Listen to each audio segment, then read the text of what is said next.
I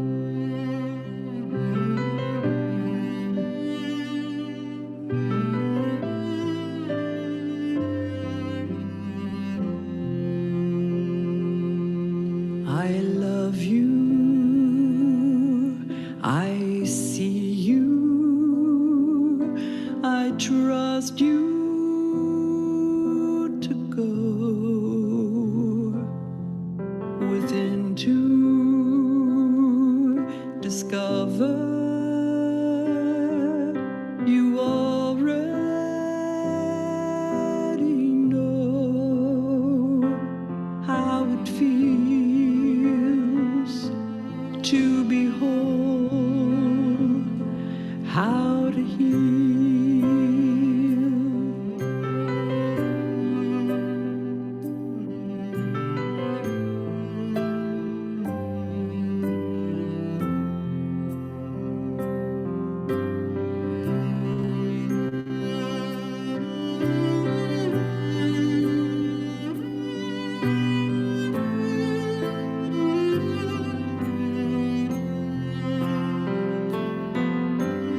Starting now, you can be safe and warm, whole and free, on your way to the source. Chart your course, you will see.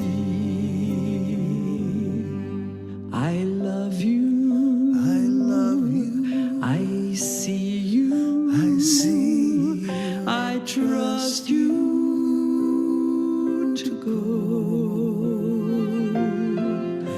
within to discover you already know how to heal, how to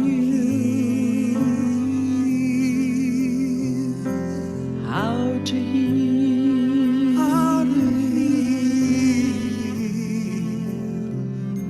how it feels to be whole, how to heal.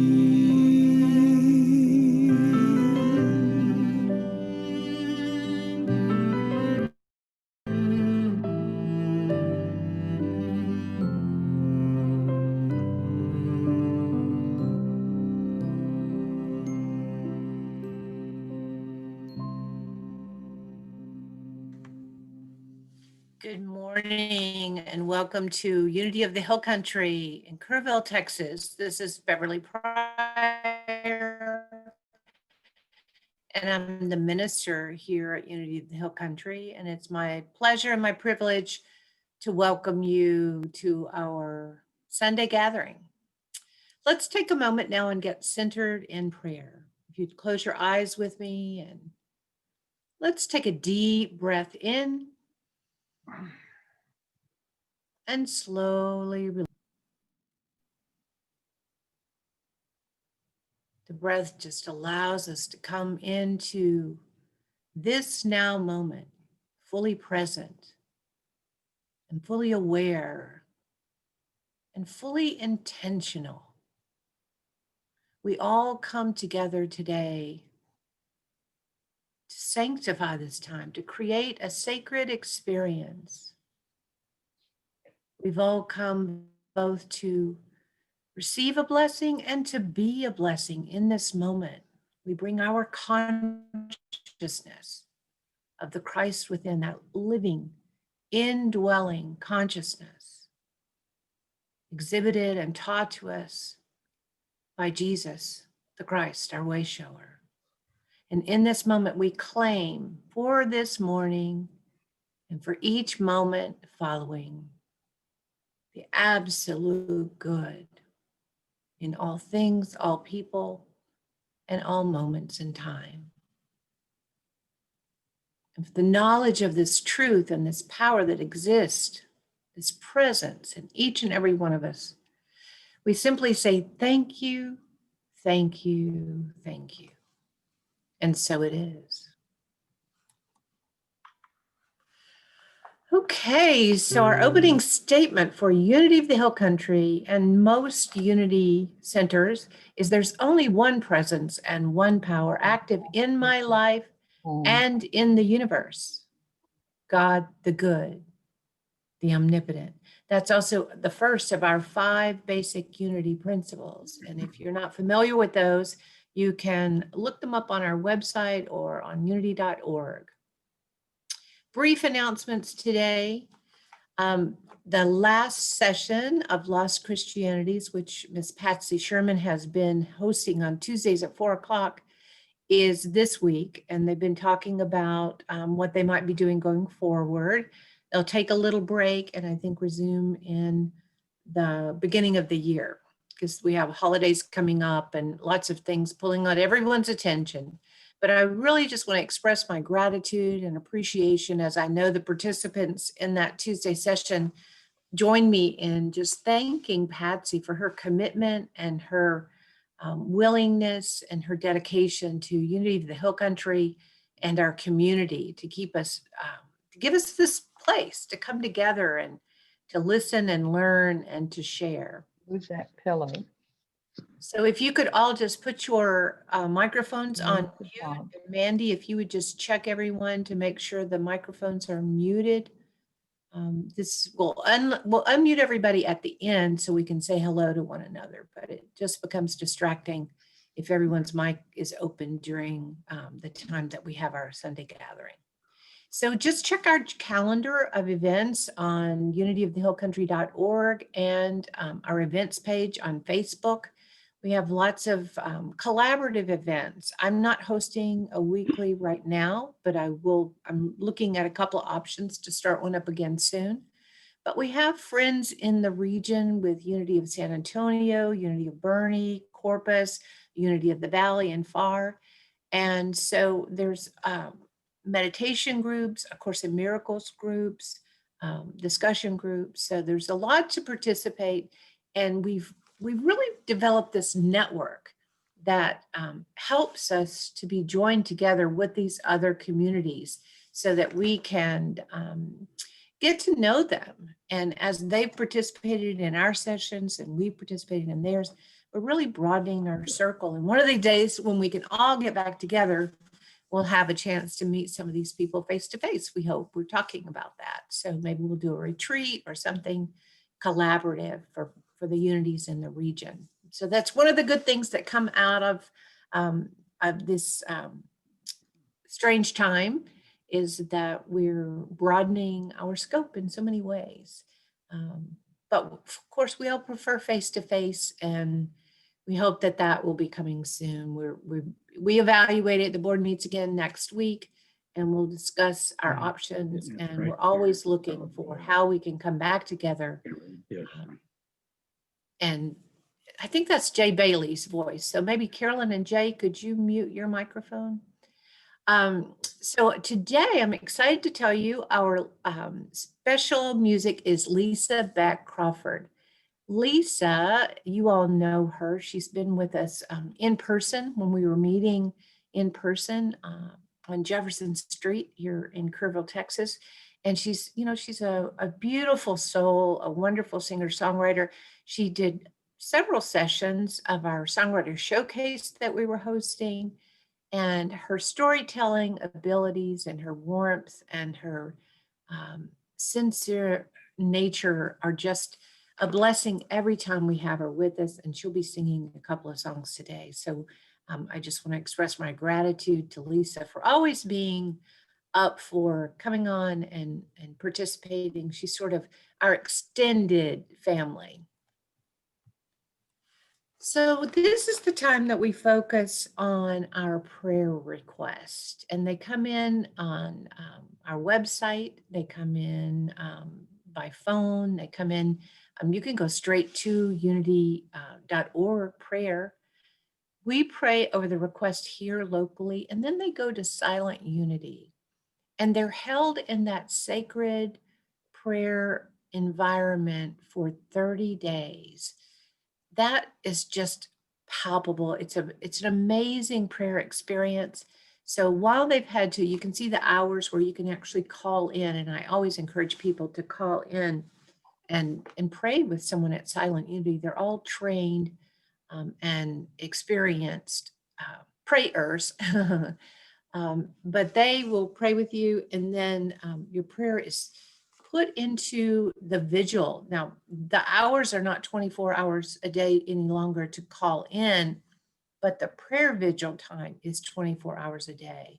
So you can call in, and your prayer, you know that your prayer will have that living consciousness with it for 30 days. And what's better than that?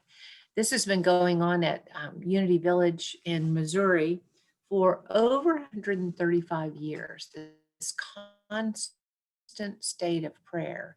So let's just take our moment now and come together in prayer. If we could close our eyes, and together let's just take a deep breath in and release.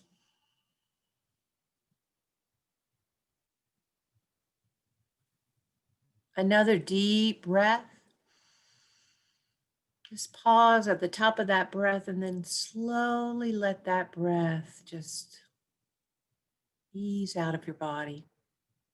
And with that breath, releasing that breath, we release any distractions and hurries and worries and busyness of the morning, and we just become present to this moment and this time.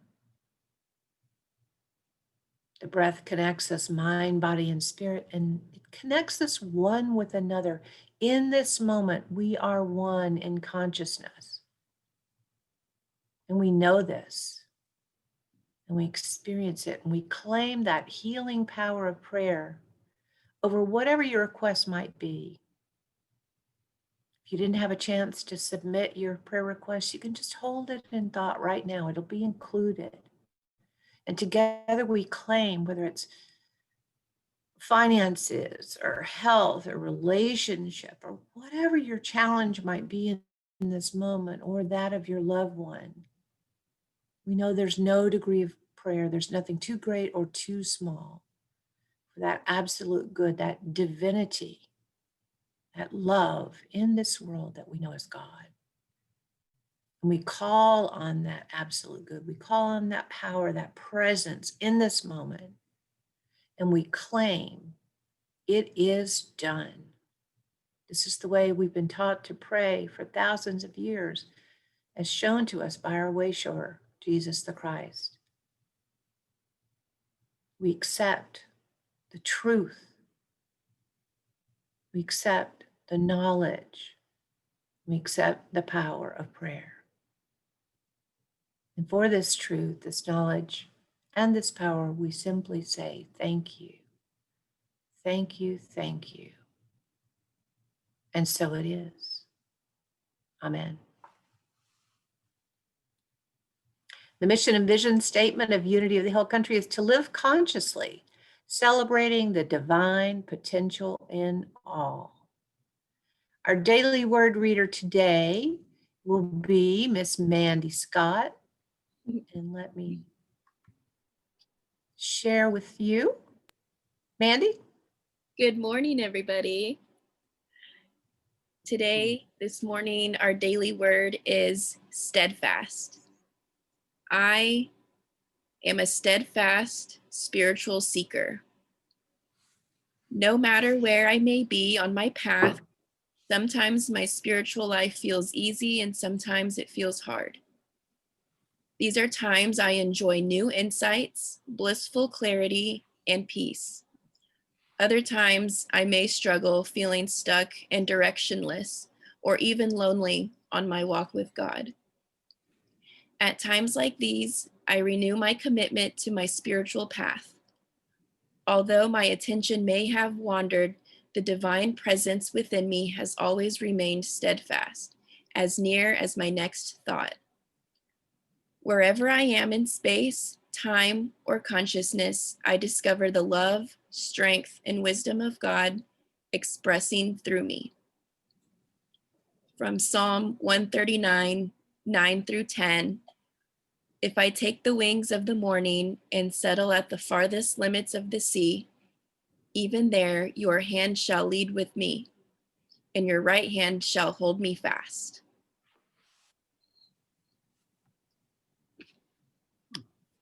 Thank you, Mandy. I appreciate your doing that. And then I need to, sorry, we're just doing a little, we've had some interesting little twists this morning. So I'm taking a moment to make Mandy co-host again so that she can let people in as they arrive. We've had a fun time figuring out the ins and outs of the internet and Zoom changes.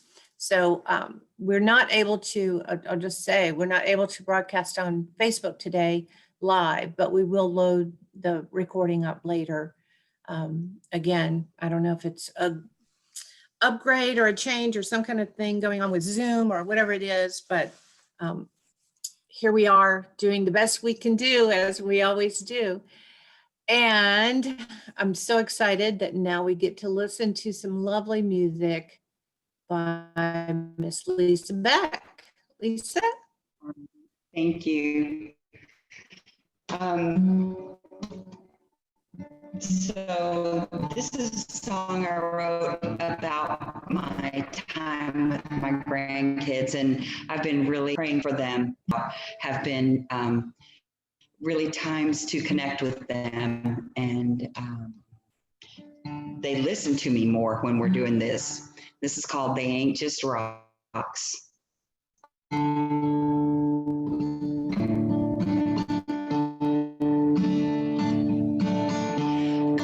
Treasure hunting in the hill country. We'll pick up tiny stones, arrowheads, old deer bones, and make some memories. And hey, Dakota, wanna take a ride down to the riverbed and sit down beside. We'll gather sticks and feathers and soft stones that the river tries to hide, 'cause they ain't just rocks. Everyone is a memory. Every one of them speaks to me. Writing pages in our history. No, they ain't just rocks. If you're looking through the eyes of a child, take a walk and just dream for a while, and you'll see that they ain't just rocks. Hey, Aiden, have you seen this one yet? Used for skinning rabbits or snakes, I bet. Stories about the big ones they ain't got yet. Look at Emma walking through the wild flowers. Ain't that the same spot where we found ours? And her pockets are bulging from the weight of the stones she can't see there. And they ain't just rocks. Everyone is a memory. Every one of them speaks to me. No, they ain't just rocks. If you're looking through the eyes of a child, take a walk and just dream for a while, and you'll see that they ain't just rocks. No, they ain't just rocks.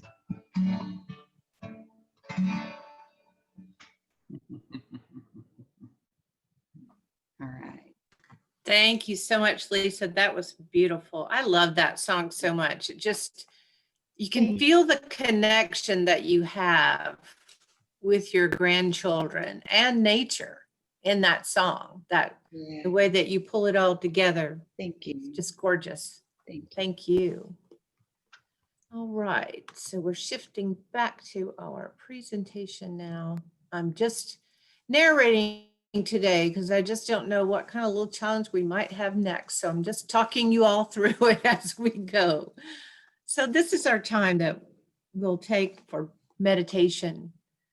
And Lisa just gave us that sweet song, and let's just hold that sweet thought of Lisa and her grandchildren walking by the river, finding those precious rocks in nature, imagining all the things that the lives and the experiences those rocks have had. There's that oneness and connection in this song that helps us to know that we're more than simply this human experience in this one moment.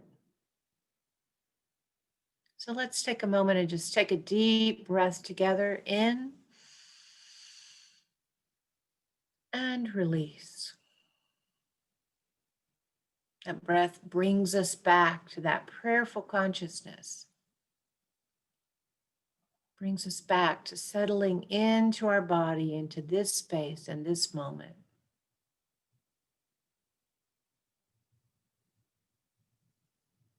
Let's take another deep breath in and release.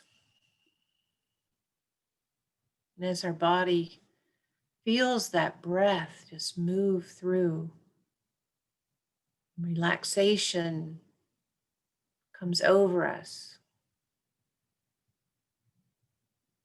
Settle into our own rhythm of breathing. Begin to notice we're breathing our breath and our breath is breathing us. It's not something we have to intentionally do most of the time. We choose to occasionally to really deepen that breath, to feel that connection, that release. But most of the time, that breath is just breathing us, giving us that life. Just as the breeze is blowing through the trees, the breath flows through our body.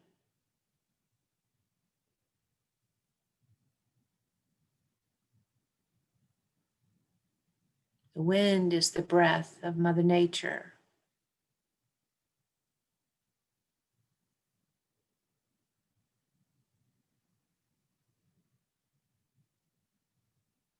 Just allow yourself to bask in that feeling of being nurtured and nourished by the breath as it delivers oxygen. As your cells are enlivened and energized by this very natural process, you need do nothing but be present. Be present and appreciate.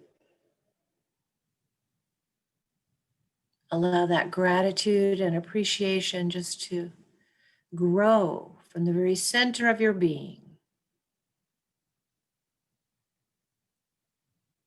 Spreading out into every cell and then from your body out into the world. It's a natural process.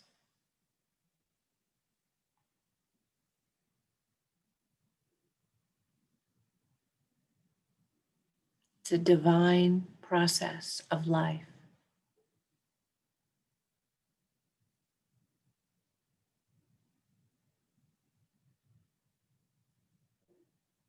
Allow yourself time now as we move into a period of silence to just simply experience the divinity expressing as you in this moment.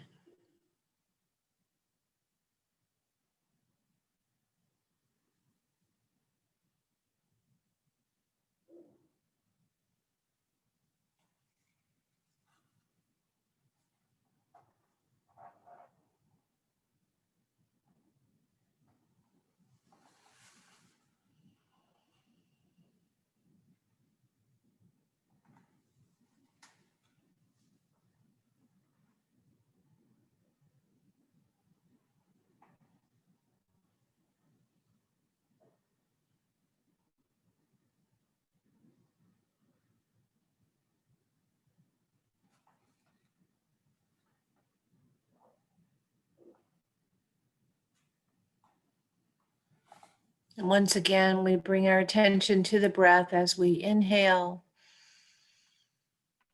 and exhale together, feeling that connection with our body, mind, and spirit, and with one another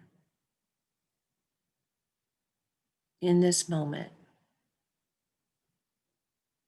We know the sanctity of breath, the sanctity of life, and the presence of love. And for this truth and so much more, we simply say, thank you, thank you, thank you. And so it is. Amen.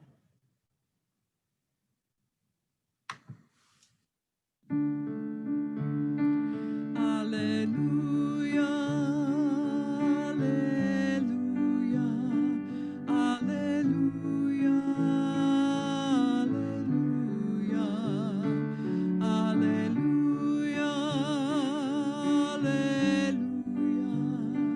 alleluia,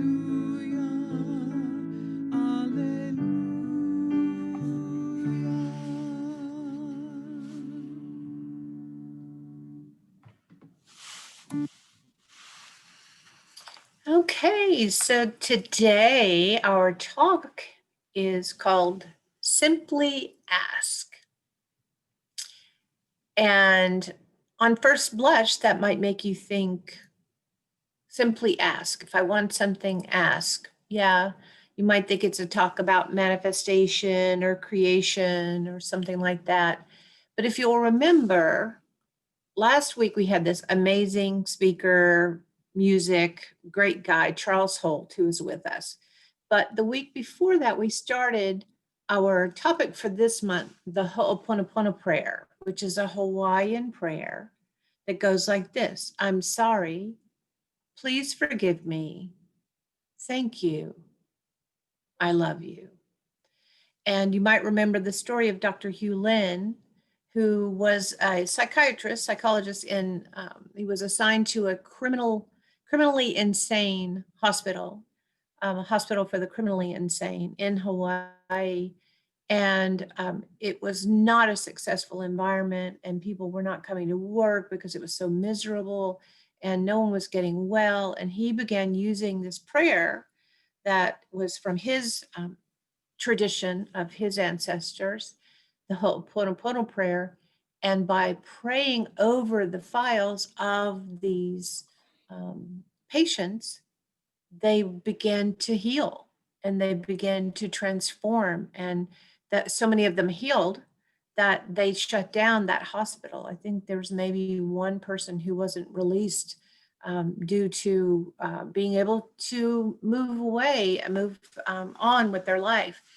And the way that he explains it, Dr. Hugh Lin, we did a long series of this when we were having our Wisdom Wednesdays. We were watching a series of interviews that he would have, and he calls it, the prayer actually is cleaning. And the whole thought of the cleaning, you're cleaning for yourself. You're cleaning your own consciousness. You're cleaning your own, your consciousness and your subconsciousness of any judgments or criticisms or resentment or predisposed ideas. And that's what he was doing with these patients. And since I've learned this prayer years ago, I've used it as a structure sometimes in conversation to actually begin a conversation about forgiveness or to even ask for forgiveness. But I've even used it in relationships where I'm estranged. And I want to make sure that I'm not holding any thoughts of resentment or judgment about the other person in which I'm in an estranged relationship. So there are many uses for it, and it's really powerful. So I wanted to break it down this month, and we talked on the first Sunday of October about I'm sorry and what that means to say I'm sorry. And we talked about a proper apology and what that looks like. And if you didn't see that talk, you might want to look it up, because I don't think in our culture we're really, number one, even taught to say the simple words, I'm sorry. But then to even understand in a interpersonal dynamic, what is a meaningful way to say I'm sorry? And it's different from each person what they value in an actual apology. And that's something to learn, a forgiveness language or an apology language, just like you might have heard of the 5 love languages. There are ways in which people really receive this interaction. So please forgive me is so simple. Yet how many times have you really heard that phrase? Oftentimes when we feel like we've done something that might offend someone or have hurt their feelings intentionally or unintentionally, and I think it's rare that someone actually is intentional in their offense of another. Often, and I know this is the case with me, it's really unintentional, and sometimes we're unaware. But when we're made aware or we become aware, then we have a responsibility. And in the 12-step programs, they call it making amends. And so maybe you do have the excuse of you were using a substance at that time and you weren't in your best and right mind, but that's not really a good reason for the behavior, right? So we own the behavior without making an excuse, really.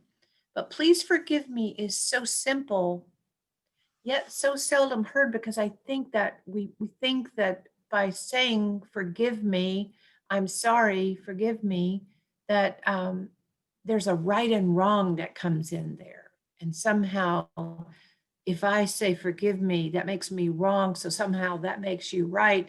And we get in this, this dynamic of opposition when it's such a simple thing to do to heal a relationship. And our priority should always be healing the relationship we have with ourselves and that with others.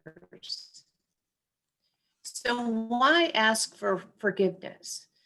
Master Francisco Quintero, who's an author of The Greatest Love, he's also a certified master teacher. He says, simply put, forgiveness consciously and lovingly pardons someone. So it's an intention. I consciously and lovingly pardon someone. To forgive a debt or to release a mistake, it's also about it's not about who's right and wrong. It's about freedom and acceptance. So if you get out of the right and wrong attitude, you're freeing yourself and you're allowing for acceptance of the other person. We also call that unconditional love. We free ourselves from the judgment. We free them from our judgment. But in asking for the forgiveness, the focus, we learn a lot about why you should forgive, but why you should ask for forgiveness is because you are freeing yourself and you're freeing that person. It doesn't matter if they've accepted your apology at that point. What matters is that you have humbled yourself enough to ask for forgiveness. He also says it's about letting go of expectations, resentment, and blame. Forgiveness frees us of negativity we might otherwise hold on to, which is like swallowing poison. You've all heard that adage, whether it's criticism or when you're holding on to the negative feelings, thinking you're punishing another person, it's like drinking poison and expecting them to die. You're the one that's holding on to the poison, to the toxic negative feelings, but you think you're punishing them. And most of the time, you're not. They don't feel it. They might know that you're not talking to them. They might even know that you're mad at them, but you're the one that's really suffering from that, not the other person. I was wrong is such a simple, I was wrong. If that's hard for you, you were wrong on some level, most likely. If you're having disharmony with another person. But it's just such a simple thing to say and to own. Of course, there's times when one of my brothers who we have some contention often. He might say, I'm sorry, but he follows it up with, well, I'm just this way. So you know that that wasn't sincere, and he's also just making an excuse for himself. And beware, he will repeat his behavior because it's not a thoughtful, sincere apology. Not to throw him under the bus, but we know a lot of people that way. They're just, it's not possible without some intention setting and some desire to evolve beyond that. It's not just a matter of, I'm sorry. So last week we covered this particular elements of effective apology. Recognize and describe your offense. And I used the simple little thing of you running over someone's toe in the grocery store, because that's not got too much of a charge on it. But you accept responsibility, and you might give an explanation. I'm sorry I ran over your toe. I was looking at the frozen vegetables. It's not an excuse, but it's an explanation so they know I didn't intentionally run over your toe. I was distracted. But it's not, you have to be careful that you're not trying to justify your behavior when you offer. Just accept the responsibility. I did do that, and I'm sorry that I did that. And acknowledge the pain. That must have really hurt your toe when I hit it with the buggy. And I'm really regret that I took my eyes, I was still pushing my cart and looking away, and I took my eyes off of the direction I was going and I hit you. I hope you can forgive me for that. And is there anything I can do? Could I get you some ice? Offer a remedy. Could I get you some ice from the store manager? It's a simple little scenario, but I think it shows how it's not all that complicated. This list makes it look complicated, right? It's 6 bullet points. But really, if you begin to practice effective apologies, it's very powerful, and it can be transformative for you as an individual because you're taking personal responsibility. And it's also powerful in relationship building because people realize that you see them, you understand the pain that's been caused, you regret it, and you want to make good. You want to have that relationship. That connection with another person is more important than your pride and your desire to be right. Please forgive me. It's just so simple. And it's so unifying to apologize. When you apologize in sincerity and from your heart, there's nothing that can be better. However, sometimes we're hung up on getting that release. You might apologize, but you're like, please forgive me, please forgive me. But if the person's not ready, you've got to let it go. The apology is not to get forgiveness, it's to do your part in the forgiveness process. But if someone's not ready to forgive you, you have to be satisfied that you've done everything that you can do. You've made your proper apology. You've been sincere about it. You've offered some sort of remittance or reconciliation. And if they don't want to accept it, that's on them. Again, that's that cup of poison. If someone offers you an apology, you have a choice to accept or not to accept their apology. But when you don't accept it, you're holding onto that same, you're shutting down the flow for yourself. So simply ask is just something to remind you, whatever the situation, it could be a very small thing, but sometimes we just think that, it minimizes us somehow. But Speaker of the House, Tip O'Neill, you might remember him from days gone by. He used to tell a story about his first run in office, and when he was with a childhood neighbor, and she said, well, I'm going to vote for you, even though you didn't ask me. And he thought, well, why do I need to ask you? We've known each other since childhood. And she said to him, people like to be asked. And that stuck with him. So he told that story over and over. People like to be asked. That means they don't want to be taken for granted. Sometimes when we just say, I'm sorry, without actually asking for that forgiveness, We're sort of taken for granted that they're going to be willing to forgive us. And nobody wants to be taken for granted.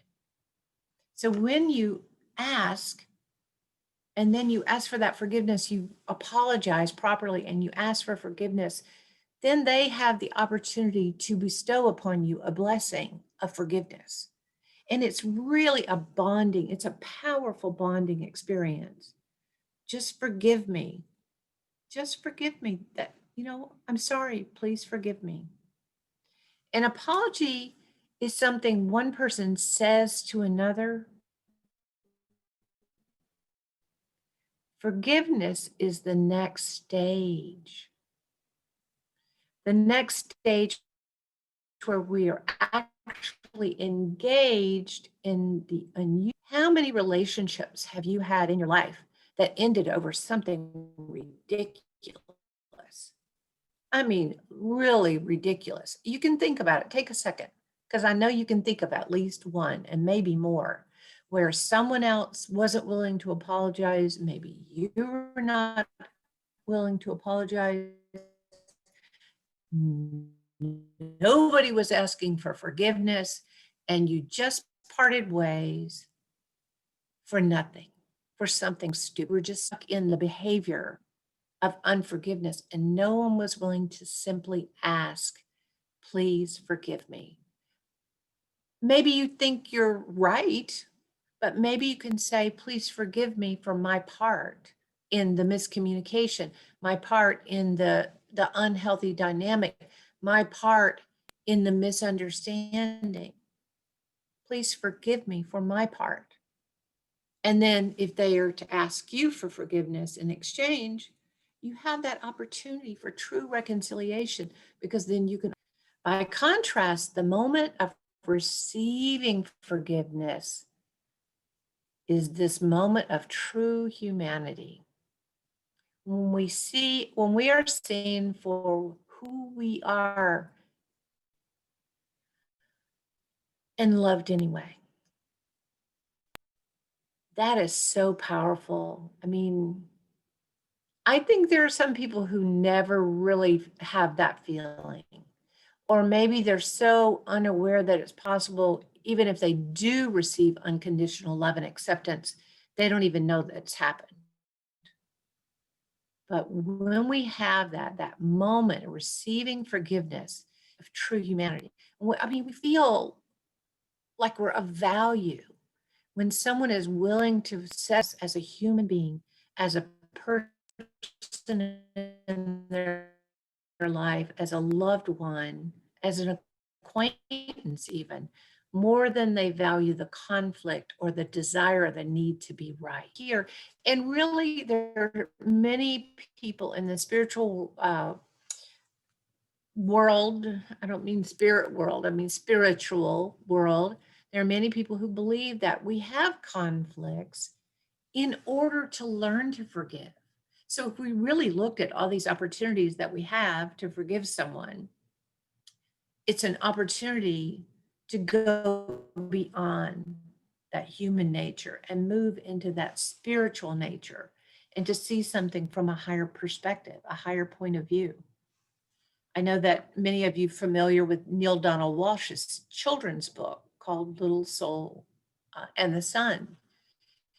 And it's about two souls who are about to incarnate, and they're talking about what kind of lessons they're going to learn in this incarnation in life. And one little soul says, I think I'll work on forgiveness. And the other little soul says, great, I'll help you. And I love to tell that little synopsis because it really explains a lot of dynamics in our life. And if we could agree to come in our life and give us opportunities for forgiveness, then it transforms that difficult relationship into one of evolution and transformation. In Luke 23:34, as Jesus is hanging on the cross, being crucified for being himself, he says in verse 34, it says, then Jesus said, Father, forgive them, for they do not know what they are doing. And they cast lots to divide his clothing. He's hanging on the cross, looking down. They've taken his clothing, anything of value from him. And he's hanging. He can see people down there. They're not at all concerned. They have no empathy. They have no compassion for his suffering. They're casting lots. It means they're rolling dice. They're doing whatever it is that they do back 2,000 plus years ago. And he says, Father, forgive them. Father, Abba. That Father is that indwelling Christ. It's not Father up on a cloud, Father separate. It's by calling upon his own higher consciousness to find the willingness and the ability and the consciousness to forgive these people. For regardless of how they're behaving, he's choosing forgiveness.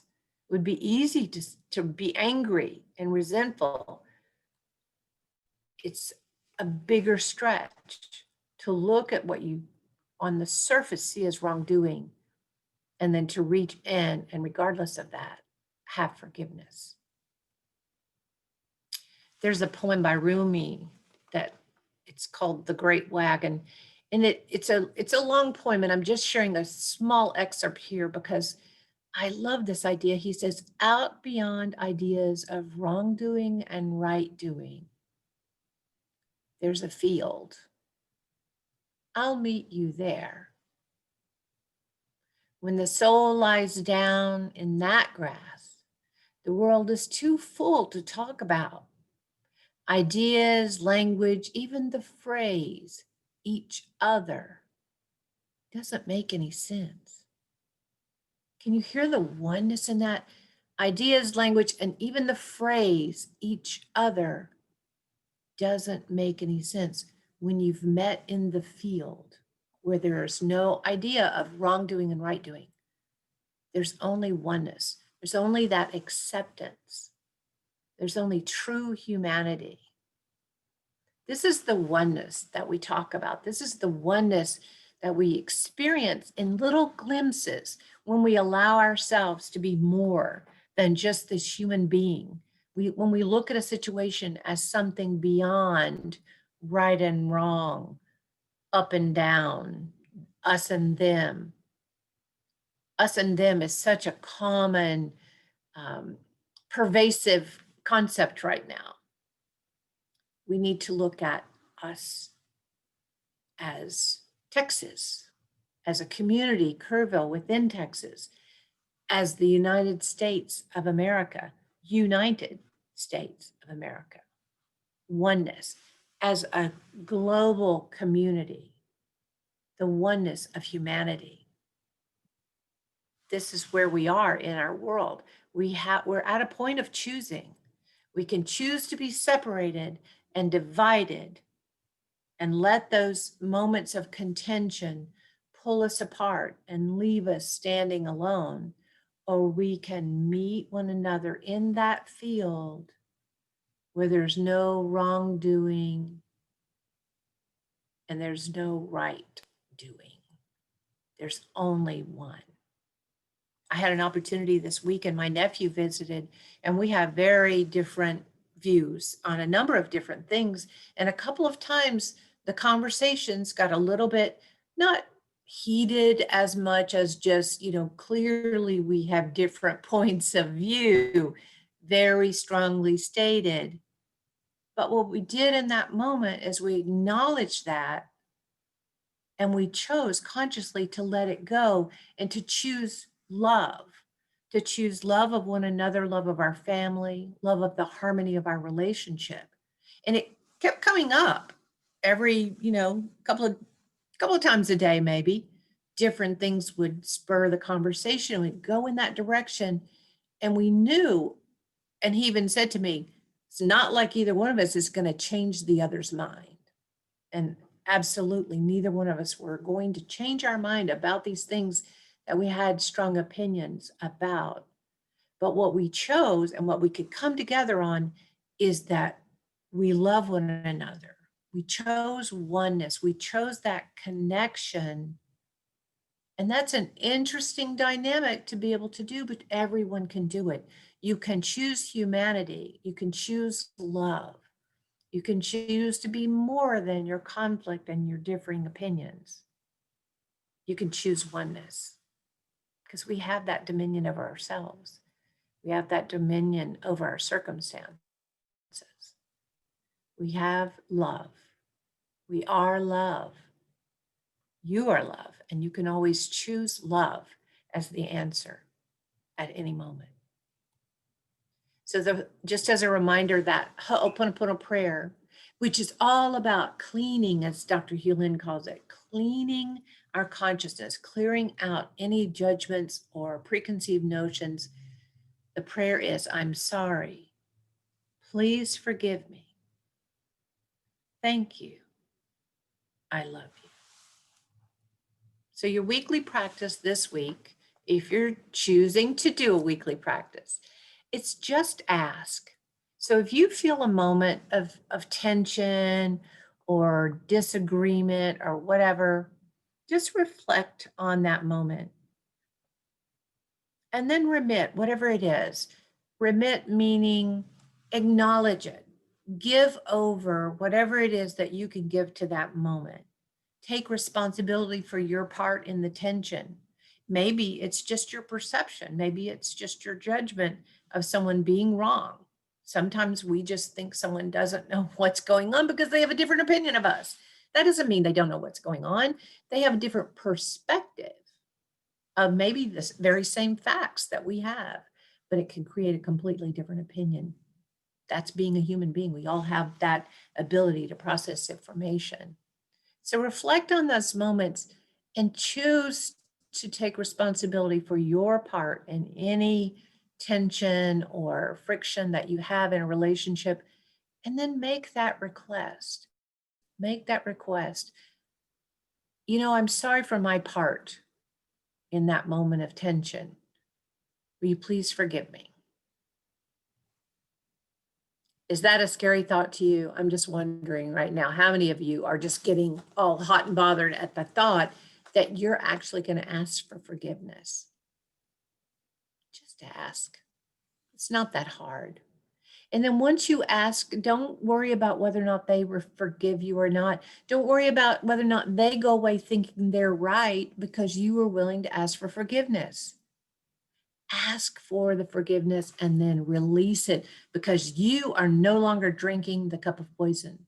When you ask for the forgiveness and you release it, what they do with it after that is their business, but you have done the cleaning necessary. I'm sorry, please forgive me. You've done the clearing of your own consciousness to put you in the good vibrations, to put you in a place to know your own love, your own divinity. You increase your awareness of the truth of your being. Thank you. And now we're going to enjoy more music by our awesome musical guest this week, Miss Lisa Beck Crawford. Awesome. Thank you so much. That was amazing. I feel like I learned a whole lot. Wow. I have some people to call. In fact, you made me change my mind. I was going to sing something I wrote, but I decided to sing a Patty Griffin song instead. This is called Up to the Mountain. I went up to the mountain because you asked me to. Up over the clouds to where the sky was blue. I could see all around me, everywhere. I could see all around me, everywhere. Sometimes I feel like I'm never nothing but tired. And I will be working till the day I expire. Sometimes I lay down. No more can I do. But then I go on again because you asked me to. Some days I look down.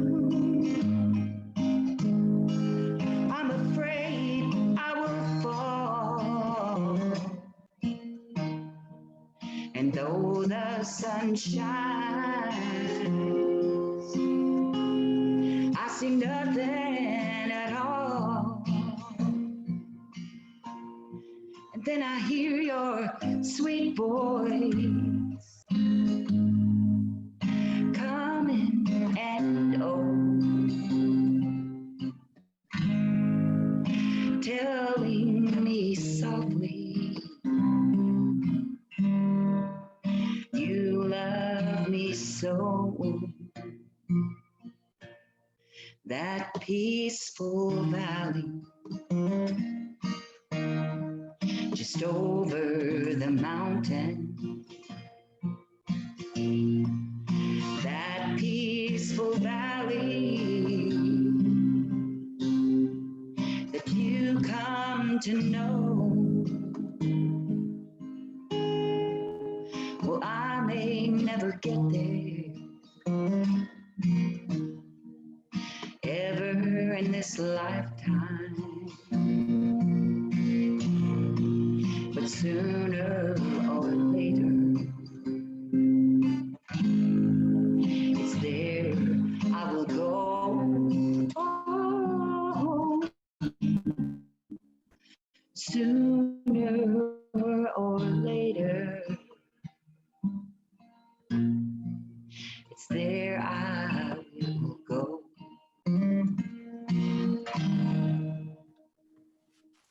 Thank you, Lisa. This is our applause for you with everybody's mic off. That was awesome. Thank you so much. That was a beautiful, beautiful song. It fits in with our nature theme for today. Awesome. So just want to thank everybody for their continued support financially, the giving. We don't really have opportunities for people to come in and volunteer right now because the building's closed and we're keeping social distance, but giving of your tithes and offerings is so important right now. We don't have a mortgage. We're so fortunate. We have that beautiful building and no mortgage, but we do have our ongoing electricity and maintenance and salaries and things like that. So it really means so much that you continue to give, and you can give online or you can mail your check in or drop it by. Mandy's there Monday through Thursday, 10 to 2. So and sometimes a little bit later than that, but definitely 10 to 2. So we definitely want to bless those tithes and offerings that we continue to receive, and also those that are in the ethers on their way to us. So we'll bless it with this offertory prayer. Divine love as me blesses and multiplies all that I am, all that I give and all receive. And I send it forth with my blessings and my love. And we close with James, all the lines. We're going to stop sharing the screen and open up the lines and have a chance to say hello to everybody. Thank you, Lisa. Oh, thank you. Thank y'all for having me. Welcome. Beautiful song. Great to have you. Yeah. It's great to have you back. Really sweet song choices Good. today. I'm glad you liked them. Hi, Hetty, Hi, Beverly. Danny, Judy, Mandy. Jack, Mark and Gayleen, yeah. Gayleen. Right. Hi, Jane. Carolyn and Jay, are you out there? You can turn your cameras on. Hey, Kara. How's everybody doing today? Super. Beautiful day out. It is, yes. Thank you, Lisa. I love your kitchen. Oh, thank you. When you were on before, Lisa, my niece said, "Is that a stage she's on?" I said, "No, I think that's her kitchen." It was so put together so beautifully, you My know. husband is an antique dealer, and so it just kind of rotates, but this stuff has been here for a while because some of this is my mother's old signs. I don't know what you can see here. You can't see too much because Yeah. I have an old refrigerator used in the middle of my kitchen right now. I have an old stove, but the refrigerator is not an antique, but it's just sitting here. Yeah. No, it looks awesome. The colors and the design, the setup, she really thought it was staged. Oh, And I was like, awesome. That's yeah. cool. Well, I'm good at that. He does all the Yeah, decorating and I take care of the yard. it looks awesome. That's my preference too. I love to work outside and So Carly wanted to say hello to everybody. She's been really quiet this week. Good. So jumped up on my lap at the last minute. Who've you got, Gayleen? Gayleen?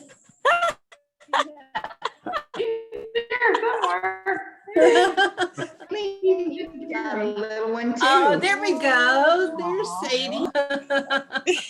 Oh, there you go. Is that your puppy that was outside earlier? Yeah. That put on my lap.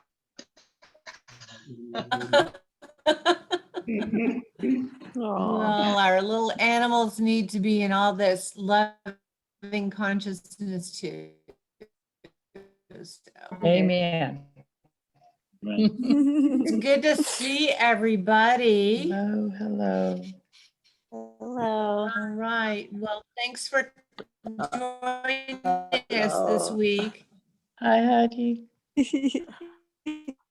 Hello. I read the message, Beverly. I wanted to tell you, it Yes. really, this is not always an easy thing to ask for. And yeah, it really touched me. Mark. Thank you. I'm glad. That means a lot to me. Good. All right, folks. Well, anybody else want to share anything? Just have a beautiful week. All right, Enjoy we'll the- do that. Yes. Enjoy the weather. See you at the board meetings. Yes. See you at the board meeting on Wednesday. I'll send you the financial report. Okay. Thank you. Talk to you soon. Bye. Bye. Have a Bye, great day. everybody.